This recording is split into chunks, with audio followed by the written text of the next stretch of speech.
இது நான் வந்து ஒரு 3-4 முறை வந்து தேட்டர் போட்டு கேன்சல் பண்ணியிருக்கேன். அதாவது டேட் போட்டு சேஞ்ச் பண்ணியிருக்கேன். காரணம் என்னென்னா சரியான திரையரங்குகள் கிடைக்கலன்றதுனால கேன்சல் பண்ணியிருக்கேன். இப்போ கடைசி லாஸ்ட் மினிட்ல என்னென்னா ஒரு வருத்தமான செய்தி, இந்த படம் நாளைக்கு திரையரங்களை கொண்டு வர முடியல. காரணம் என்னென்னா 27 தேட்டர் தான் கொடுத்துருக்காங்க. ஒவ்வொரு டைம் வரும்போது ஒருத்தர் வர்றான், 1 கோடி 2 கோடி தூக்கிட்டு வர்றான். என்னடா கிழிச்சிங்கன்னா ஒன்றும் இது வரைக்கும் பதில் இல்லை. என்ன இது வரைக்கும் என்ன கிழிச்சிங்க, இனி என்ன கிழிக்க போறீங்கன்னா ஒரு பதில் இருக்காது, எவன்டே பதில் இருக்காது. சின்ன படங்கள் நாங்கள் தேட்டர் கொடுக்க மாட்டோம்னு சொல்லுங்க, ஏன் எடுக்க போறான், சின்ன படம் எடுக்க போறான். இந்த படம் சல்லியர்கள் வந்து எடுத்து ஒரு 3 இயர்ஸ் ஆச்சுங்க. இந்த படம் வந்து நான் பார்த்துட்டு இந்த படத்தை வெளியிடணும்னு என்னுடைய பர்சனல் ட்ரெஸ்ஸில் இந்த படத்தை எடுத்து நான் வந்து வெளியீட்டுக்காக முயற்சி பண்ணி இன்றைக்கி இந்த படம் வந்து உங்கள் முன்னே பார்வையிடப்பட்டிருக்கு. இது நான் வந்து ஒரு 3-4 முறை வந்து தேட்டர் போட்டு கேன்சல் பண்ணியிருக்கேன். அதாவது டேட் போட்டு சேஞ்ச் பண்ணியிருக்கேன். காரணம் என்னென்னா சரியான திரையரங்குகள் கிடைக்கலன்றதுனால கேன்சல் பண்ணியிருக்கேன். இப்போ கடைசியாக வந்து இந்த வாரம் வந்து எந்த படங்களும் பெரிய படங்கள் இல்லை, அடுத்த வாரம் ஜனநாயகன் பராசக்தி வருதுன்றதுக்காக இந்த வாரத்தை செலக்ட் பண்ணி இந்த வாரத்தில் இந்த படத்தை முயற்சி பண்ணி கொண்டு வந்திருக்கேன். இப்போ கடைசி லாஸ்ட் மினிட்ல என்னென்னா ஒரு வருத்தமான செய்தி, இந்த படம் நாளைக்கு திரையரங்களை கொண்டு வர முடியல. காரணம் என்னென்னா 27 தேட்டர் தான் கொடுத்துருக்காங்க.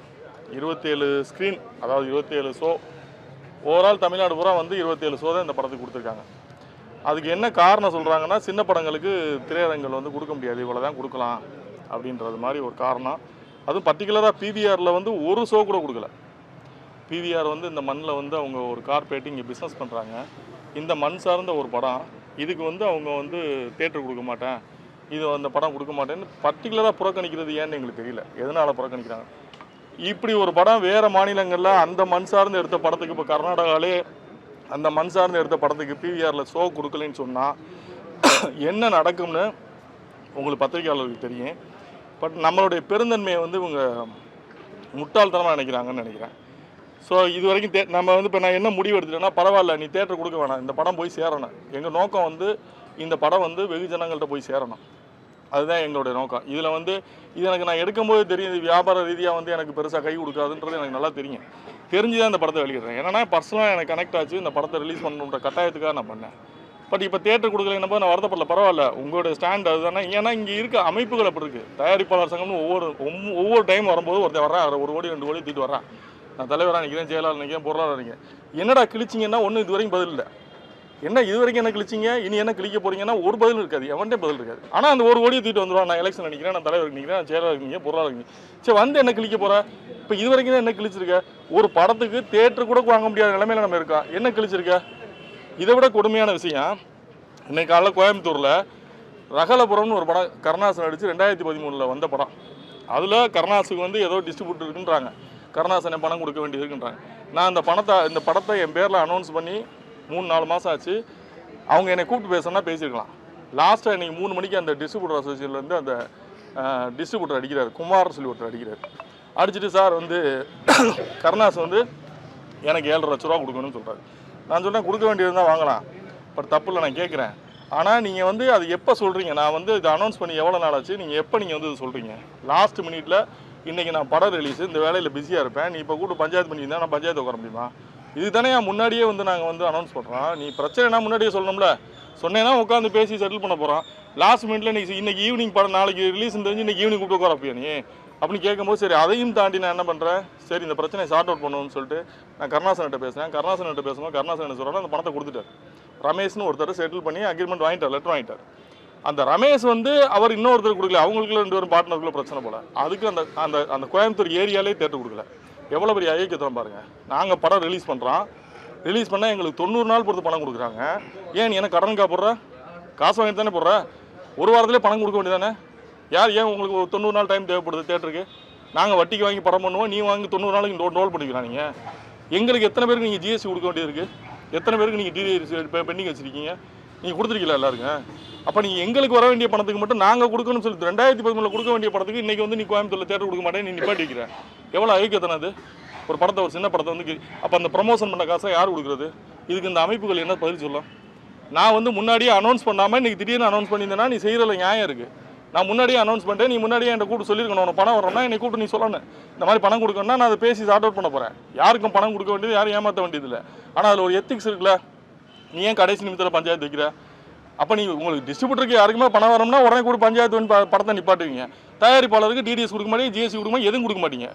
எங்களுக்கு படம் ஓடின பணத்தை கூட 90 நாள் எடுத்துப்பீங்க. என்ன அது நியாயம்? அது தேட்டர் கொடுக்க மாட்டீங்க, சின்ன படங்கள்லாம் தேட்டர் கொடுக்க சின்ன படங்கள் ஓடலைன்னா அப்புறம் எப்படி புதுசு ஆர்டிஸ்ட் வராங்க? 10 ஆர்டிஸ்ட் வச்சு நீங்கள் படம் ஓட்டிடுவீங்களா? இப்போ இந்த படத்தில் நடித்த இந்த பையன் வந்து புது இயக்குனர். இவனுக்கான அறிமுகம்ன்றது எப்படி? இந்த படம் ஸ்க்ரீனில் வரும்போது தானே இவன் வெளியே தெரிய முடியும். இவன் இங்கே ஒரு தமிழ் கலைஞன், இவன் ஒரு சராசரி குடும்பத்திலேருந்து வந்த ஒரு இயக்குனர். இவன் எப்படி இவனை தன் அடையாளப்படுத்திக்க முடியும்? இந்த படத்தில் நடித்த அந்த பொண்ணு வந்து ரீல்ஸ் போட்டு பிரபலமான பொண்ணு, அந்த சத்யாதேவின்ற பொண்ணு. அந்த பொண்ணு இந்த படத்தில் நல்லா நடிச்சு நீங்கள் பார்த்துக்க. இந்த படம் நான் உங்களுக்கு போட்டது காரணமே இது தவறான படம் இல்லை, இந்த படத்துக்கு தேட்டர் கொடுக்குறதுக்கு தகுதி இல்லாத படம் நீங்கள் சொன்னீங்கன்னா நான் அதை ஒத்துக்கு நான் போயிடுவேன். இதுக்கு ஒரு ஸ்கிரீன் கூட கொடுக்க முடியாத அளவுக்கு தகுதி இல்லாத படமா இந்த படம்? என்ன அடிப்படையில் நீங்கள் தேட்டர் பிடிக்கிறீங்க? இந்த வாரம் அப்படி நீங்கள் புக் மைஸை ஓப்பன் பண்ணி பாருங்கள், நீங்கள் பத்திரிகையாளர்களே நீங்கள் பாருங்கள். அப்படி என்ன எல்லா படம் ஃபுல்லாக போயிட்டுருக்கு? எத்தனை சொல்ல எல்லா படம் போயிட்டு ஃபுல்லாக போயிட்டுருக்கு. அப்போ நீ திட்டமிட்டு நீ இந்த படத்தை போடக்கூடாது நீ நிராகரிக்கிற. அதுக்கான காரணம் எங்களுக்கு தெரியல. என்னன்னா எங்களுடைய பெருந்தன்மையை நீ எங்களை முட்டாப்பேல் மாதிரி நினச்சிட்டு இருக்கீங்க. ஏன்னா ரொம்ப பொறுமையாக போகிறாங்கன்னு நினச்சி முட்டாப்பேல் ஆக்குறீங்க. இது ரொம்ப தப்பான ஒரு காரணமாக இருக்குது. ஆனால் இதுக்கெல்லாம் இந்த அசோசியேஷன் பதில் சொல்லி ஆகணும். தயாரிப்பாளர் சங்கம் நீங்கள் முதுகெலும்பு இல்லாத சங்கங்களை வச்சுக்கிட்டு இவனுங்க அப்பப்போ நான் தலைவராக வரேன், நீ செயலாளர் வரேன்னு ஒரு தயாரிப்பாளருக்கு எந்த பாதுகாப்பு இல்லை. ஒரு டிஸ்ட்ரிபியூட்டர் அசோசியேஷனில் 2013 கொடுக்க வேண்டிய காசை நீ கேட்டு வாங்குறான். அந்த அசோசியேஷனில் அவனுக்கு அது கட்ஸ் இருக்குது. அவன் தலைவர், உட்கார உறுப்பினருக்கு வாங்க வேண்டிய. நீங்கள் என்ன அப்படி வாங்கி கொடுத்துட்டீங்க இது வரைக்கும்? தயாரிப்பாளர் சங்கத்தில் எவனுக்கு நீதி கிடச்சிருக்கு? எந்த தயாரிப்பாளர் நீங்கள் வாழ வச்சுருக்கீங்க? எதுக்கே பணத்தை தூக்கிட்டு வரீங்க இங்கே ஓட்டு கேட்டு? 1 கோடி 2 கோடி தூக்கிட்டு ஓட்டு கேட்டு எவனை ஏமாத்துறீங்க? எவனை வாழ வச்சுருக்கீங்க நீங்கள்? எதுக்காக எலெக்ஷனுக்கு வரீங்க? பல சங்கங்கள் இதில், இங்கே ஒரு சங்கம், அங்கே ஒரு நடக்கிற சங்கம், நடக்காத சங்கம், தயாரிப்பாளர் சங்கம்னு 1000 சங்கங்கள்ன்றது என்ன கிழிக்கிறீங்க நீங்கள்? உங்களால் ஒரு சின்ன படத்தை கூட ஸ்க்ரீன் வாங்க முடியல, என்ன கிழிக்கிறீங்க நீங்கள்? எதுக்கு தாங்க நீங்கள் சொல்லுவீங்க சங்கத்தை வச்சுட்டு நாங்கள் சங்கம் நாங்கள் படம் எடுத்து கொடுக்குறோம், நாங்கள் வந்திருக்கோம் படம் தேட்டர். அப்புறம் என்னத்துக்கு தானே சங்கம்? எதுக்கே வச்சுருக்கீங்க? ரொம்ப அயோக்கியத்தனமாக இருக்குது. இது பிவிஆருக்கும் சரி, இந்த ஒட்டுமொத்த திரையரங்குகளுக்கும் சரி, என்னோட வன்மையான கண்டனங்களை சொல்கிறேன். நீங்கள் இப்படி பண்ணுறது நீங்கள் எங்களை சாதாரணமாக நினச்சி கடந்து போகலான்னு நினைக்கிறீங்க. நீங்கள் இவங்களோட வைத்தறிச்சல் இருக்குல்ல, இப்போ இவங்களோட வைத்தறிச்சல் அந்த பொண்ணு படத்தில் நடிச்ச பொண்ணு உங்கள் குடும்பமாக காலி பண்ணணும். இவங்களுடைய பாவம் உங்களை குடும்பத்தை கருவு இருக்கு உங்களை. இது ரொம்ப தப்பான ஒரு விஷயம் நீங்கள் பண்ணுறது. தொடர்ந்து பண்ணிக்கிட்டு இருக்கீங்க. இந்த மாதிரி சின்ன படங்களை தொடர்ந்து கில் பண்ணிடுறீங்க. சின்ன படங்களே வராதுன்னு சொல்லுங்கய்யா. நீங்கள் சின்ன படங்களே போட மாட்டேங்குதுன்னா ஏன் எடுக்க போகிறானுங்க? சின்ன படங்கள் நாங்கள் தேட்டர் கொடுக்க மாட்டோம்னு சொல்லுங்கள். ஏன் எடுக்க போகிறேன்? சின்ன படம் எடுக்க போகிறேன்? எடுக்க பெரிய படங்களுக்கு மட்டும் நீங்கள் தேட்டர் வச்சு ஓட்டுங்க. வருஷத்துக்கு 12 படம் வரும். 12 படம் வச்சு ஓட்டு நீ தேட்டர் ரன் பண்ணி பார்க்கலாம். பிவிஆர் வடநாட்டிலேருந்து நீங்கள் படம் பண்ணிவிட்டு நீங்கள் எங்களுக்கு தேட்டர் கொடுக்க மாட்டேன். நீங்கள் 150 ஸ்க்ரீன் வச்சுருக்க, ஒரு ஸ்க்ரீன் கொடுக்க மாட்டேங்க. ஒரு ஸ்க்ரீன் கொடுக்கல பிவிஆரில். சென்னையில் ஒரு ஸ்க்ரீன் கூட கொடுக்கல பிவிஆரில். நீங்கள் எங்கேயோ இருந்து இங்கே தொழில் பண்ணுறீங்க, எங்களுக்கு தேட்டர் கொடுக்க மாட்டீங்கன்னா என்ன ஏகியத்தனம் இது? இதை கேட்காத அமைப்புகள் எதுக்கு இங்கே இருக்குது? இந்த நாட்டில் எதுக்கு இந்த தமிழ்நாட்டில் இந்த சங்கங்கள் இருந்து என்ன பண்ண போகுது?